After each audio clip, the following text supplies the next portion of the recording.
নমস্কাৰ বন্ধুসকল আপোনালোকৰ মাজলৈ আকৌ নতুন এটা ভিডিঅ'লৈ আগবাঢ়িছোঁ ভিডিঅ'টো স্কিপ নকৰাকৈ সম্পূৰ্ণ শেষলৈ চাই থাকিব কিয়নো লাখপতি বাইদেউ আঁচনিৰ বাবে এক ভাল খবৰ যিসকলে লাখপতি বাইদেউ আঁচনি লাভ কৰিব সেই সকলৰ বাবে গুৰুত্বপূৰ্ণ খবৰ হয় আপোনালোকে চাই আছে এক ডাঙৰ খবৰ এক গুৰুত্বপূৰ্ণ খবৰ লাখপতি বাইদেউ আঁচনিক লৈ আহি গ'ল ডাঙৰ খবৰ বাছনিভুক্ত মহিলাই শীঘ্ৰেই লাভ কৰিব লাখপতি বাইদেউ আঁচনিৰ ধন বহাগ বিহুৰ পূৰ্বে লাখপতি আঁচনিৰ বাছনিভুক্ত হিতাধিকাৰীয়ে লাভ কৰিব ধন প্ৰথমতে বাছনিভুক্ত মহিলাই লাভ কৰিব 10,000 টকা ইয়াৰ সমান্তৰালভাৱে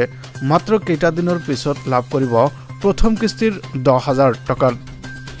ইয়াৰ পিছত লাভ কৰিব 25,000 টকা হয় 10,000 টকাৰ পিছত কিন্তু 25,000 টকা লাভ কৰিবলৈ সক্ষম হ'ব সমান্তৰালভাৱে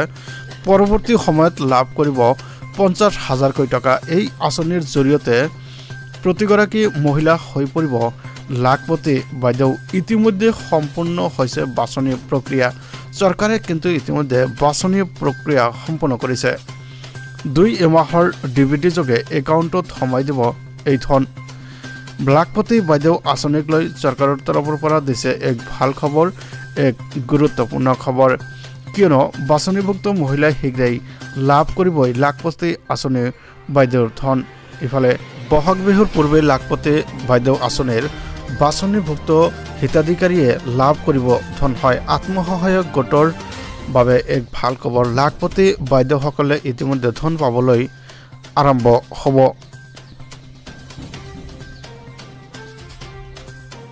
হয় আপোনালোকে চাইছে এক ডাঙৰ খবৰ এক গুৰুত্বপূৰ্ণ খবৰ মহিলাসকলক সবলীকৰণৰ বাবে আত্মসহায়ক গোটৰ যে মহিলা আছে সেই মহিলাসকলক কিন্তু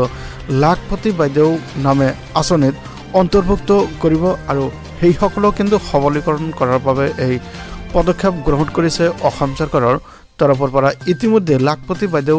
আঁচনিত বাছনিভুক্ত হোৱা মহিলাসকলক প্ৰথমতে 10,000 টকা তাৰ পিছতে কিন্তু 25,000 টকা আৰু শেষত 50,000 টকা দিবলৈ অসম চৰকাৰে ইতিমধ্যে সাজু হৈছে ইয়া চাওক আমাৰ লগত ৰাজ্যৰ মুখ্যমন্ত্ৰী ডক্টৰ হিমন্ত বিশ্ব শৰ্মাৰ মন্তব্য আছে আপোনালোকক শুনাবলৈ চেষ্টা কৰিম মুখ্যমন্ত্ৰী গৰাকীয়ে আপোনালোকক কি ক'লে আৰু কেতিয়া এই ধনটো মুকলি কৰি দিব ইয়া চাওক মুখ্যমন্ত্ৰীৰ ভাষ্য অসমৰ 30 লাখ মহিলাক লাখপতি বা আমি তেওঁলোকক লাখপতিতকৈ আগুৱাই গৈ মিলিয়নাৰ বাইদেউ হিচাপে নিৰ্মাণ কৰাৰ এক সুচিন্তিত পৰিকল্পনাৰে আগবাঢ়িছো মুখ্যমন্ত্ৰীৰ উদ্যমিতা অভিযানৰ জৰিয়তে এই বছৰত আমি 29 লাখ মহিলাক 10,000 কৰি চিট মানি পৰৱৰ্তী পৰ্যায়ত 25,000 টকালৈকে ৰাজ সাহায্য আৰু বেংকৰ ঋণ আৰু তৃতীয় পৰ্যায়ত